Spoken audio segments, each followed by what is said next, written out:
So when you're starting out that social media platform, just understand the people who are following you, they're following you for a reason. There's something they're seeing in you that they like and they want. You as Joel. Yeah, you as Joel. Keep that not in the mind. real estate agent, not the houses you sell. You sell houses for 10 million, 20. Nobody cares. If you are totally honest with individuals, nobody cares.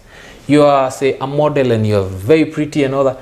People like that, but they want to see you. You've gone to here. Today you're in this nice shoe. Today you're in this nice dress. They want that dress. You get? So when you start the social media, cancel out everything that you feel, this is not me. You need to know why you are starting that platform so that it becomes easier to market. So that somebody comes with drugs to try and market through your page. Me, I don't do that. If somebody comes with some funny looking socks, I want you to market for you don't do that. You've already defined yourself. So defining yourself online is very important. It's very, very important. Wow. Very important. You won't see it now. When you're still starting it, you don't feel like it's a thing until you get a big following. I'm saying that I don't have such a big following yet, but I've talked to people who have big followings, and that's the one thing they wish they did earlier, because you would have made even more money and impacted more people if they knew it from the get-go. They're making money now. You have 300,000-400,000 subscribers. Now is the time you're making money, yet you'd have started with just 1,000, 2,000. Making money with 2,000 subscribers. Right? Yeah. So you start with that mentality and stop thinking you're in this country peke. Hey, think global. Think the whole world. Vietnam, Baghdad, Iraq. I'm mentioning those names. Yes, Iraq. Think those guys, because somebody there will look at your video like, Nairobi doesn't seem like a bad place. Let me invest there. Joel, what's up, bro? Buys. You never know, by the way. You never know. Yeah. That is so powerful. To think of social media globally. Yeah. And that you have a global audience. What a privilege. That's how you should think every day. Yeah, don't stop. So I want us to talk a little bit about the three main platforms, YouTube, Facebook, Instagram. For you to just touch a little bit on how someone can use those platforms to empower their brands. YouTube, Instagram, Facebook. Now here is about what you sell. In Kenya. For real estate. Yeah, for real estate, based on that question, is what you sell. The demographic works based on what you sell and pricing. So if I've found affordable houses work really well with YouTube and Facebook. How come? The demographic of people who buy affordable houses, there is a way we try to define it. It's defined. In Kenya, it's not defined like that. I will not lie to you. In Kenya, people think affordable houses are houses below 5 million. It's some people can't afford that house. Some people can't afford the house for 3-4 million. So it's not affordable per se. But I digress. But when you are marketing in Facebook, who is normally on Facebook all the time? My dad, they are always on Facebook. This one has said this. In short. Yeah, guys from 35 and above, they are always on Facebook. Some of you even 30. You're always on Facebook. So do content for that. Most of them also are also YouTube, because most of these guys, they're in an office somewhere. Most of them have a lot of time, so they just sit there, watch this, watch that. Instagram doesn't really work for these guys below 5M and all that. I tried. I removed the pictures, because you post a house, nobody comments, nothing. Doesn't resonate. Nothing. So you realize, okay. Then you move a notch higher to say about 10, between 10 and 20, 10 and 20 there, 30. These guys are Instagrammers, because these are guys who are, they want to see. These are guys, anybody on Instagram wants to see what you're doing. They are envious. So they want to see that nice house, nice location, suburbs as we call them. They want to see that. So that demographic now post it there, and still stick to YouTube. YouTube works really well. Now, when it goes to houses between now 30 and above, these guys are never on Instagram. They don't have the time to keep on scrolling. I've met some CEO somewhere in Westlands. The guy knows about Instagram and all that. He doesn't even have an account. All his friends don't even have accounts. He's on Facebook. He's never posted a thing. His son is the one who posts things. He doesn't have the time to scroll. Ask him about LinkedIn. He's always there. Why? Because LinkedIn, for him, he feels like he's talking to mature people, his peers all over the world. And then the comments that the type of literature that's put there, he relates to it. So when you're selling property above that level, put it on LinkedIn. You can put some of it on YouTube, because you'll find some people watch and then they tell these guys about it. So maybe someone will take some few minutes to just look at it, then maybe give you a call. But stick to LinkedIn. From what my experience, it works like that. So yeah, I think that's what I can say about social media here. And WhatsApp, talk a little bit about WhatsApp and how it can be used for business. WhatsApp is funny for Kenyans, because I even stopped looking at people's status. I'm sorry if you're watching this and I don't look at your status, because I realized Kenyans love comedy. So 99% of WhatsApp status, it's comical. Jokes, memes, as our president would call them. So you'll find it's always comedy. Some people on your contact, you don't have no clue what they do. You have no clue what they do. So if you're in your business as a salesperson, in whatever field, not just real estate here, if in your contacts WhatsApp, you don't post what you do, your social media platforms, you don't post it there, you just post comedy. It's okay, it's good, but you're forgetting the business. First things first, make people that know you know what you do, and then the world will follow. In WhatsApp, the best thing I can tell you is people don't start a group. First of all, don't put me in groups. You start to post cars. Who told you I want to be in the group? No one. But if I make a video today and I post it, not everybody. If I post it on my status, some people will watch. Some people will even share with other people. Then maybe send it to broadcast it to everybody. Don't be the nagging person where you're always asking people, you must watch, how was it? No, just send it to them and leave it. Because you start nagging people, they'll never follow you.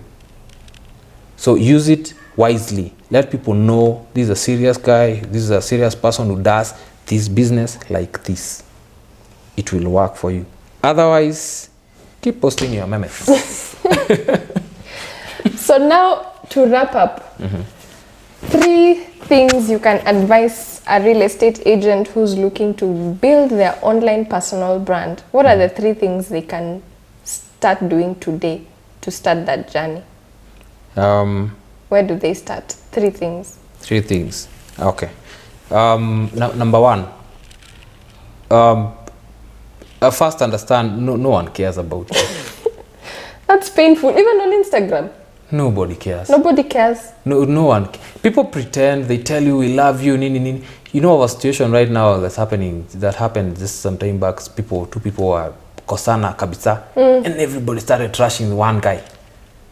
What does that tell you? People don't care about you. They just care about what they are saying. They want to see you doing this and that and that. So never I'm still on point 1, never let social media get into your head. Like, I have a large following, so people love me. No, they don't. They love what you're doing and what you have. So don't let it get to your head. Go into social media knowing that. Number 2, if you're getting into social media, like I say, define yourself. Let people know you for that thing. You're the greatest MC. Define yourself. Yeah, you're the and best define MC. yourself early. Before you even start. Even if you've already started, sit down and define look yourself. Go look for a professional. I don't know how you classify a professional, but go look for somebody who's already doing it. Ask them, show them your page. And if you're looking for somebody who's talking to you, like telling you, it's nice, looks good, but you can't, No, look for somebody who will criticize you nicely. He will even insult you and tell you, sasa hapo mnakaaji. This is you addressed like, because that's how you learn. So when you put your social media in place and it looks a certain way, social media is a show. It's a show. Yeah, so people have to see that show. When you define yourself and people know, this guy, you want suits, this is the guy. You want an MC at your wedding, this is the guy. You want cars, this is the guy to import them for me. Last thing I'll tell you maybe is, don't expect social media to really work for you if you're not putting in the work. Behind the scenes. Yeah, if you're not putting in the work behind the scenes, that you just, I've met agents who post pictures everywhere, especially on Facebook. Guy wakes up in the morning, pictures he had posted some months ago, shares in all groups, after an hour shares again, after 2 hours shares again. Don't expect people to just call you, just buy from you because you're doing that. No. You have to put in the work out here. You have to wake up early.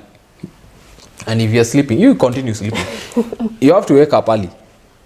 You need to understand that if you're not putting in the work out here, as much as you want to be seen on social media, looking all glamorous and all that, you're not going anywhere. It will come out. One day it will come out that you're nothing.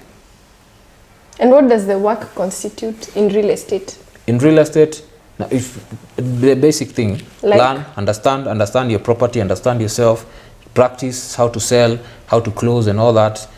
Get the houses, get the contracts done. As an agent, just make sure you're safe when you sell the house, and then go for meetings, meet people, go for your events and all that. Introduce yourself to people, network. Yeah. If you're schedule meetings, a lot of them. This is a business, you have to meet people face to face. 75% of your time should be spent on meeting people. Yeah. And then in the same process, make sure any given week, at least you have something that's ongoing in terms of closing. There's a guy who says always be closing. Always be closing. Don't think about just marketing. Always be closing. And phone calls. There's a time you say, we always say in sales, there's a rule of thumb in sales is, if you're not talking to people, you will not sell. So it's a 10 to 1 or 10 to 1. So you call 10 people, you'll get at least 1 sale. If you call 100 people, you'll get at least 10 sales, and then close on 3 or 4. You get? So you'll find you've called 100 people, only 10 are into it and understand it, but 4 will close. So you need to designate at least 3 or 4 hours, 1 or 2 hours every day for a week, just for calls. Don't nag people, just calls. You can find numbers anywhere. You can even go online and Google companies, call everybody. You want to see the CEO, you want to talk, call all of them. Just make sure you do it. It might not come now, so you might not see the fruits now. You're living in our generation, you want things now. I want a cake now. You're forgetting, you make a cake, you bake it, put it in the oven, you wait, then wait again for it to cool. It's the same thing. Make the calls, market, then wait. Be patient. Yeah, be very patient. If you're in this business and you're not patient, forget about it. Go get a job. Please, I beg you, just go get a job. Because in this business, if you're not patient, you will cry. And you'll be frustrated. Yeah. Because your average deal takes a year. Yeah. Your average deal. Average, the big ones, some of them have, there's a time I once sold a house in 2 weeks. It happens. So you can meet somebody who's already... But you had done the work for how long? No. The background work. You'll find that one happens once, rarely.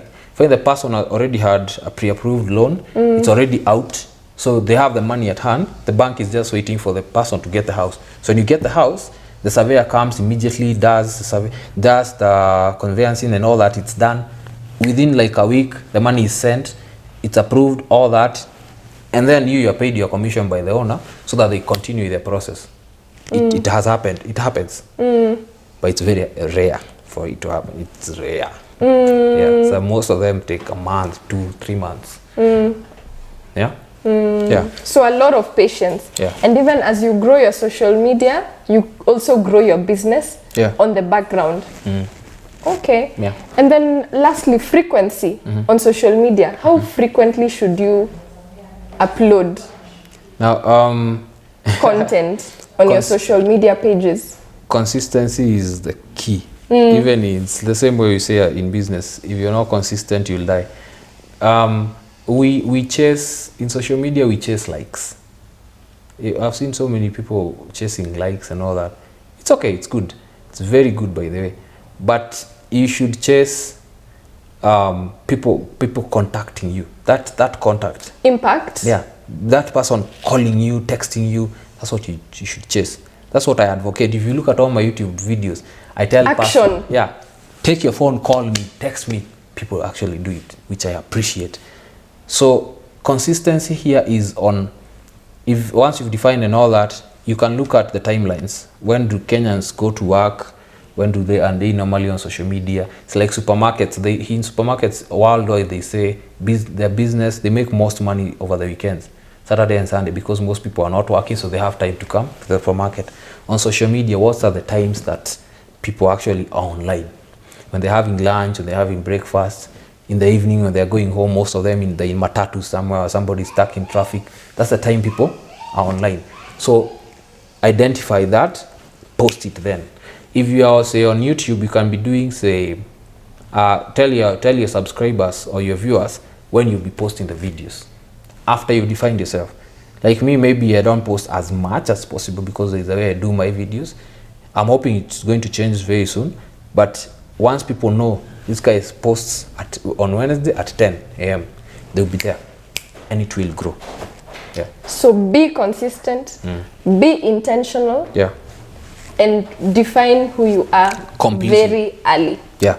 Wow, thank you so much, Joel. You've shared with us a wealth of wisdom. And a lot of light bulbs have gone on for me. And we're very grateful. You're welcome. And we love your content. Thank you. Yeah. And they subscribe I feel to like our you're page. the next Ryan Serhant. You're the next Ryan Serhant. I follow that guy to the of letter. Nairobi. Like when I see you, I see Ryan Serhant. Nice one. I Nice see Ryan comparison. Serhant in you.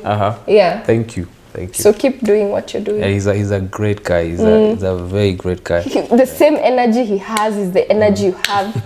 The work ethic he has. You have a lot of similarities. So guys, if you've not watched Ryan Serhant, I'll link his page below as well. And who are some real estate agents you look up to? Locally and globally. Search locally. Locally, none. I'm sorry. None. Serious? None. Who's your mentor? Ryan Serhant. You don't have a local mentor? Mentorship for in real estate, it's based on the deal. So I'll call a certain broker for a certain deal, just to ask a few questions here and there. But I can't say locally there is a particular person that I follow. Internationally? Ryan is the first. Definitely the first. Is there any other? In real estate... Do you watch Selling Sunset? I watch it, but I can't say it here. I follow them to the letter. Ryan is the main one. And then because he does the work that you're talking about. It's not just showbiz. You can tell that he does the actual he does the work. He left Nestikas the other day and opened his own brokerage. He puts in the work. The other person I follow, I don't like guys I don't like motivational speakers. I hate that. Because you're giving me, you're putting some Vaseline in some my hands so that I smoothen. No, and it's a way of avoiding the work. Yeah, hit me with the reality of things. So the other guy I follow is Pena. He's not in the real estate. That guy, you listen to him, you'll hate him the first day because he talks, he insults you, but he tells you the truth. Then in Africa, Vusi. Business. You want to follow anyone for business tips in Africa. He talks, I love Vusi because he talks about African business in Africa. So when you listen to guys say in the US and you try to relate it here, it doesn't work. But you listen to Vusi, try to implement it, it works. And then it doesn't give you the bullshit that I'm following. No, he tells it as it is. I love such people. Who else? Tom Ferry. Tom Ferry is good. Tom Ferry is really good because at least he gives you the structure of how to do things, and he's really good at that. Then Simon Sinek, or Sinek. That one, the reason I follow him is because in this business, if you don't understand how to lead, you not go far, really. You have to be a leader. Yeah, you need to understand how to lead, not to be a boss. If you're a boss and you're planning to be a boss, you'll close our company faster than you opened it. So you need, I follow him because he talks on leadership, and it's quite provoking most of the times when you listen to him. So yeah, that's it. Yeah, everybody else maybe just watch and that's it. Yeah. Awesome. Thank you so much. We've learned so much from you about social media that we are all going to implement, and we enjoy your content, and you're doing a fabulous job. Thank you. Keep doing you. You're doing a great job. Thank you very much.